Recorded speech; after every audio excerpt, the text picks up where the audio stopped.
If anyone's breaking the law in this situation, it's not members of Congress, it's the Department of Homeland Security. It's people like Tom Homan and Secretary Kristi Noem. You lay a finger on someone, on Representative Bonnie Watson Coleman, on Representative, or any of the representatives that were there, you lay a finger on them, we are going to have a problem. And we are back, and we're back, y'all. Thank you for watching today. Go ahead and hit that like button, my people. You know that it helps us out a ton, and it just takes you a little flick of the finger. Now, y'all, today what we're going to do is we're going to get into, look at your girl. Do y'all remember when AOC, when Tom Homan told her that she'd be under investigation and she wrote that terrified letter? Like, I'd like to know. And now she's breaking bad, y'all. AOC is breaking bad, and we're going to get into the whole saga today. Just today, I think, actually. She came back with what you saw there in the coming up. We're going to get into it. But first, check out what she says here about the United States. It seems like all of the due process that applies to American citizens might not apply to foreigners. And frankly, I don't know, because American citizens cannot be deported. But y'all listen to her reasoning and see if you agree with her. Republicans are trying to traffic in something that is blatantly wrong. Representative Byron Donalds made a fool of himself on national television, saying that constitutional rights are only for U.S. citizens. That is incorrect, because constitutional rights are about the land. They are about the soil of the United States of America. This is the land of the free, okay? That means that it is our government that is responsible for being held accountable to the standards of the Constitution of the United States. It's not that there are some people that have rights and other people that don't have rights. We are a nation of due process. The government is required to conduct itself along the standards of due process. So while I agree with AOC here, it seems like people do deserve due standards. You can't say that American citizens and people who are not citizens will have the same due process, because again, there will be no deportation hearing for an American citizen. So there has to be some difference there, but I'd like to know what y'all think. Now, next, y'all, we're going to get into this clip where AOC, she's breaking bad, y'all. AOC, I think she realized that she wants to run for president, and I think she realized that she can't seem weak. So while later we'll see the letter she wrote about the investigation into her, which seemed kind of, seemed kind of scared or paranoid, but I think she realized, no, I need to seem strong, because right now I'm a Democratic leader and I might be able to run for president. So let's take a look at how she's basically saying, come for me. She's issuing a threat to Tom Homan and company. Let's take a look. And now what DHS is trying to say, again, they're using public intimidation because they know that they cannot come for us all. They know that they cannot come for us all. And recently what they said is that DHS is allegedly looking into arresting members of Congress who were showing up for their legal and constitutional obligation to conduct oversight. If anyone's breaking the law in this situation, it's not members of Congress, it's the Department of Homeland Security. It's people like Tom Homan and Secretary Kristi Noem. You lay a finger on someone, on Representative Bonnie Watson Coleman, on Representative, or any of the representatives that were there, you lay a finger on them, we are going to have a problem. Because the people who are breaking the law are the people who are not abiding by it. And it is enshrined in the law that members of Congress who show up to ICE and CBP facilities are required to be granted access, legally required to be granted access. And they legally cannot be inhibited from accessing these facilities to conduct their constitutional obligation to investigate and conduct oversight. So if Kristi Noem wants to break the law, that's on her. But it sure as hell is not someone like Representative Robert Menendez that needs to be arrested, okay? We need to be talking about ICE agent, the ICE agents and the cowardly policy of covering their faces.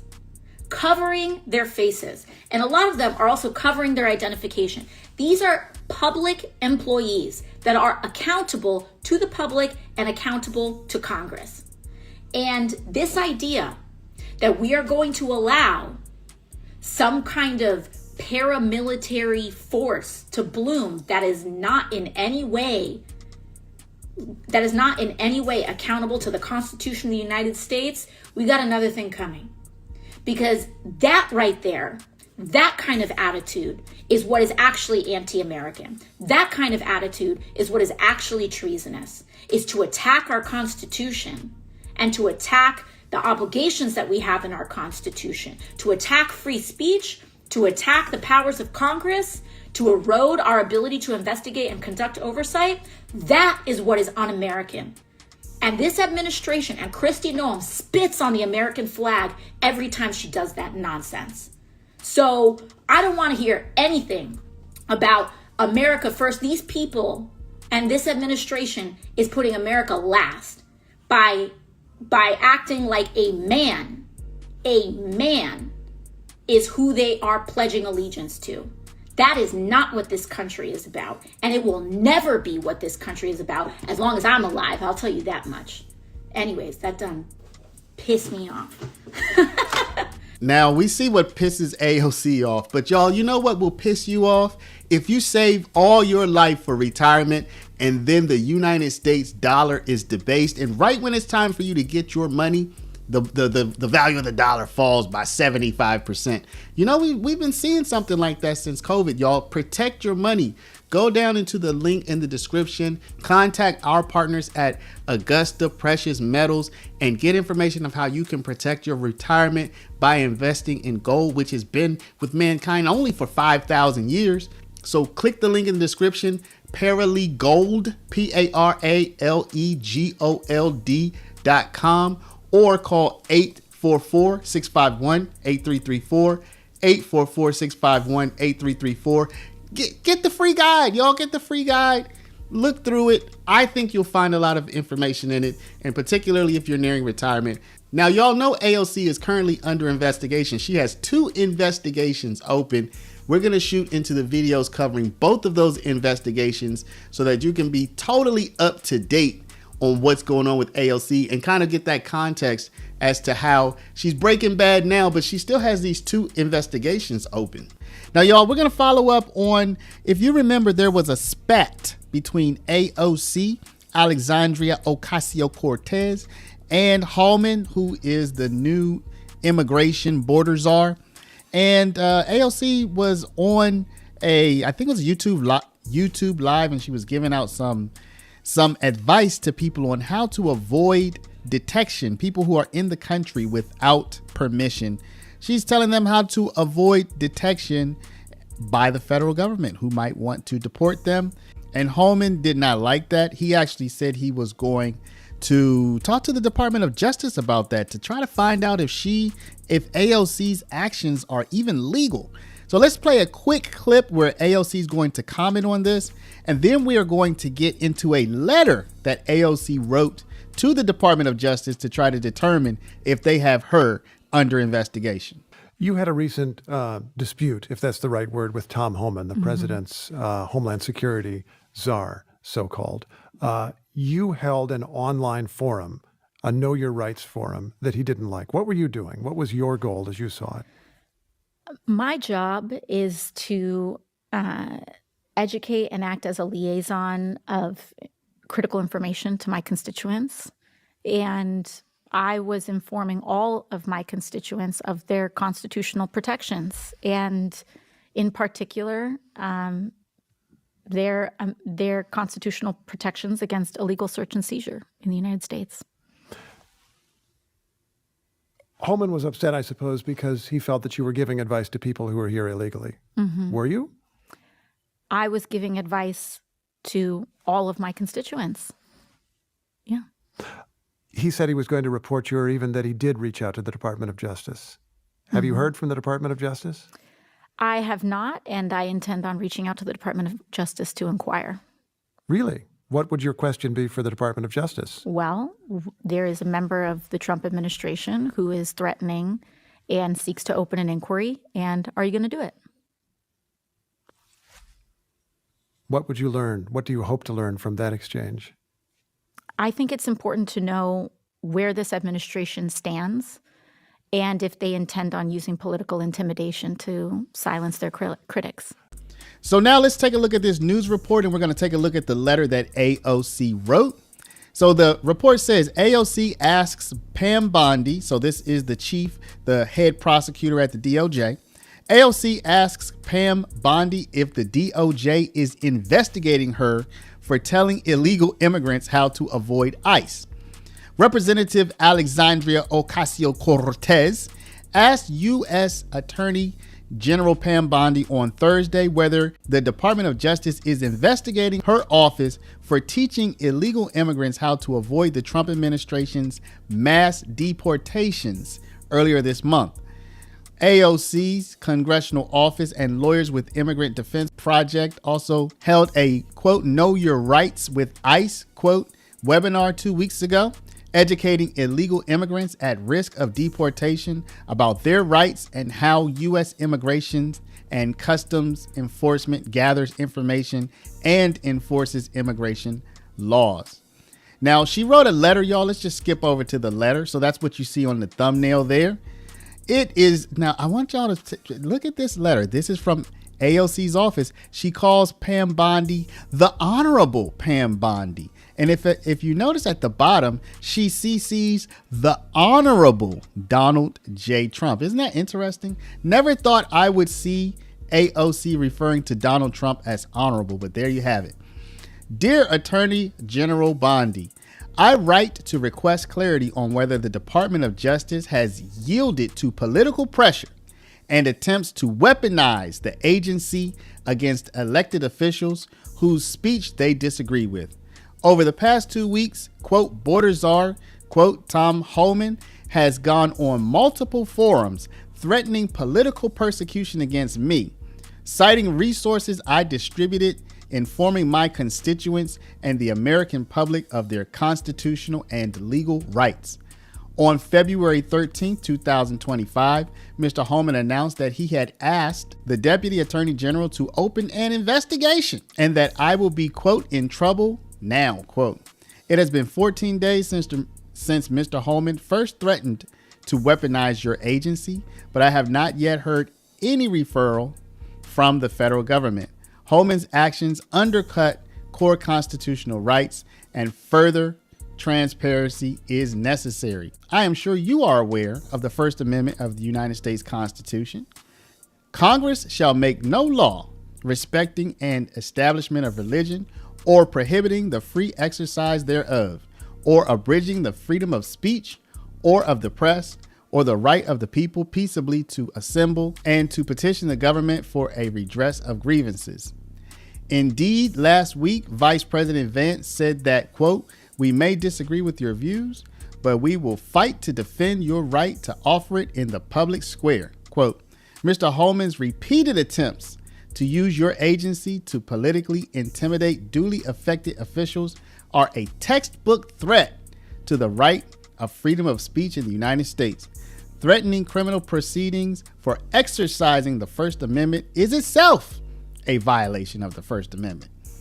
Educating the public about their rights, especially in a time of rising uncertainty, is a key part of our responsibility as elected officials. A government that uses threats of DOJ investigations to suppress free speech is a threat to all, regardless of political ideology.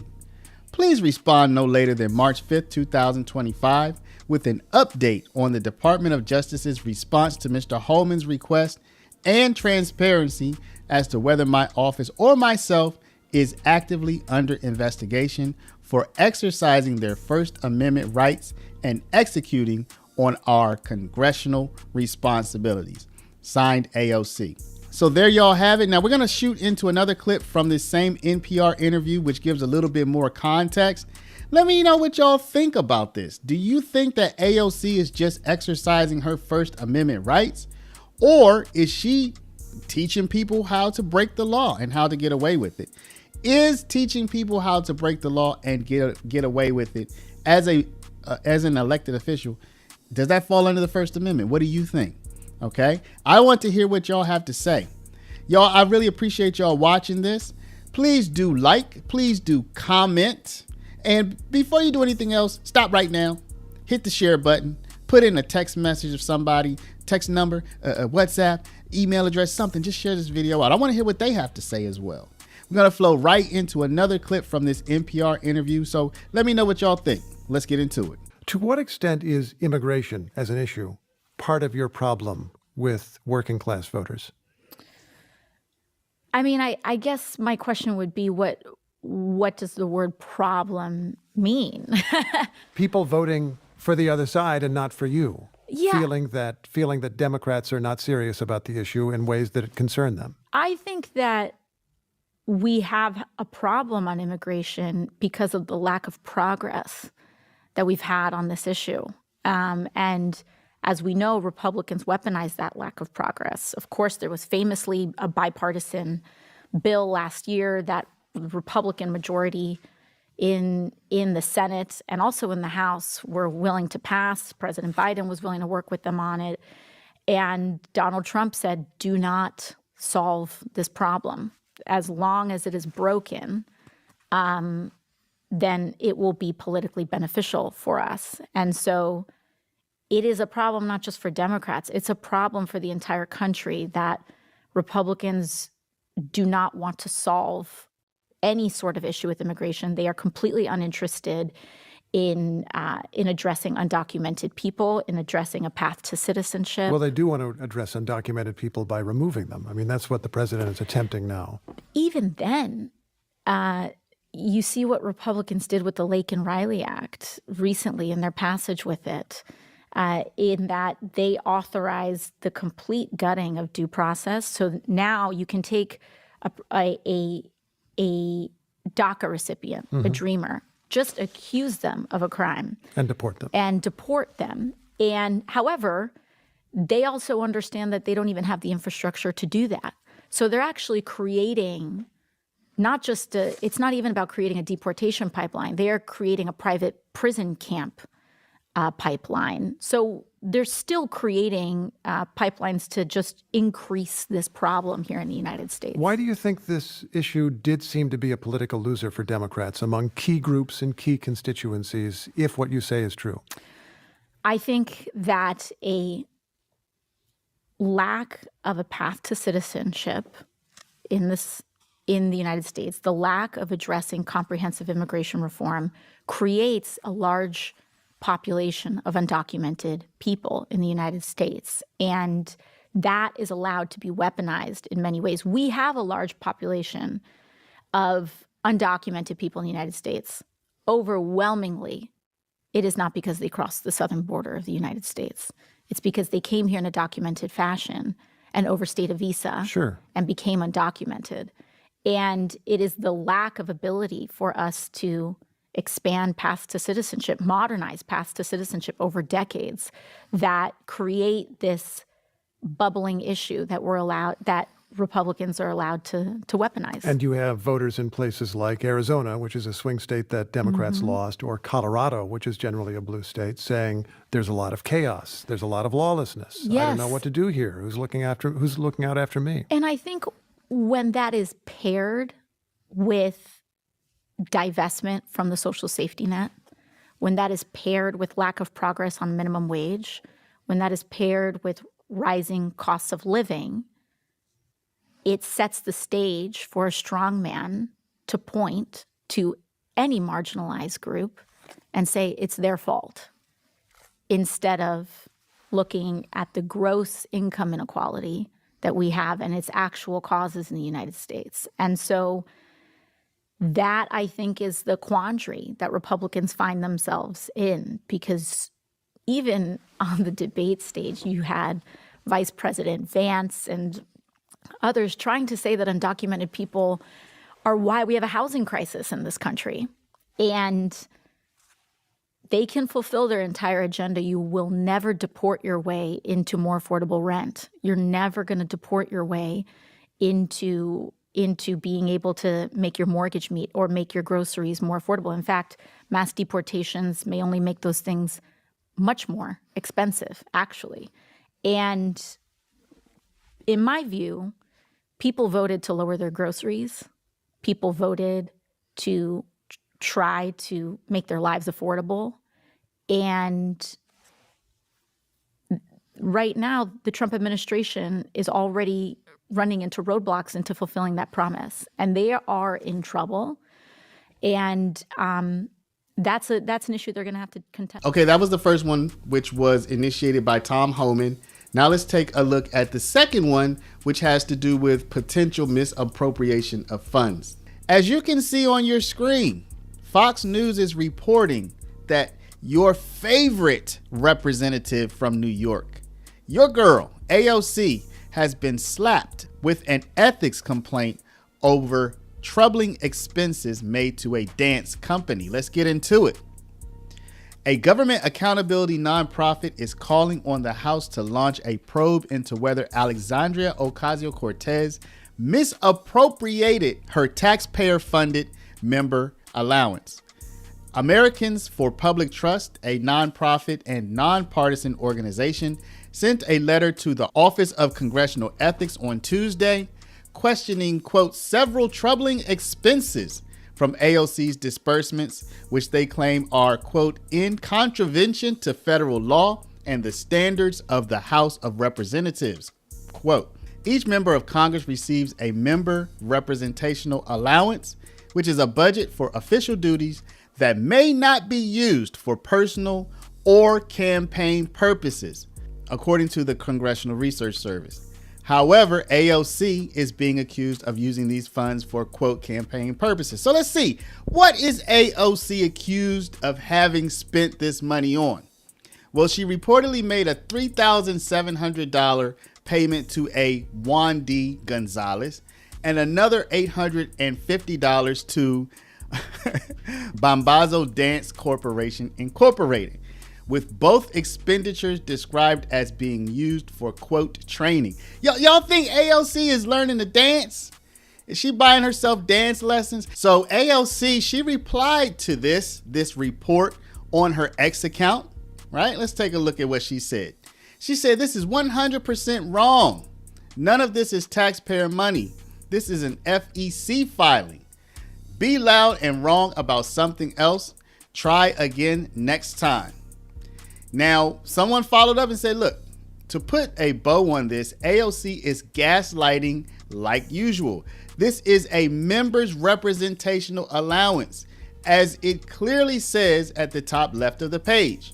Show us anything proving this wasn't taxpayer money. People can read the report and the allowance here, and then they have a link. So the article continues. Either she does not know the difference between her campaign funds and MRA, or more likely, she knows the highlighted expenses were not for official business and should have been paid by her campaign and not reported to the FEC. In a statement to Fox News Digital, Caitlin Sutherland, executive director of Americans for Public Trust, said, quote, Representative Ocasio-Cortez's troubling payments from her taxpayer-funded account for activities such as dance classes should be investigated. In the era of reining in government spending, the American people deserve to know lawmakers are being good stewards of their tax dollars. All right, y'all. So there you have it. AOC, she's Breaking Bad, even though she has 2 open investigations, maybe more. Who knows? I'd like to know what you think. Do you think any of these investigations are going to turn into anything? Do you think AOC is going to run for president? Do you think she has a shot? Let me know in the comments, but before you do, please stop, hit the share button, share this video out over email, text message, WhatsApp, Facebook, Instagram, Snapchat, all of your favorite and least favorite social mediums. You know that we appreciate y'all watching. If you're not a subscriber, please do subscribe. And of course, y'all, one more time, if you have a retirement, particularly if you're close to retirement, go to Paralegold, PARALEGOLD.com. Get our free guide as to why you should consider gold for your retirement. This is to shore things up. It may not be to grow your money exponentially. It's to prevent it from falling as the dollar is crashing. And also, if you prefer to call 844-651-8334. 844-651-8334. Thank y'all for watching. Love y'all, and we'll see you back in the next one.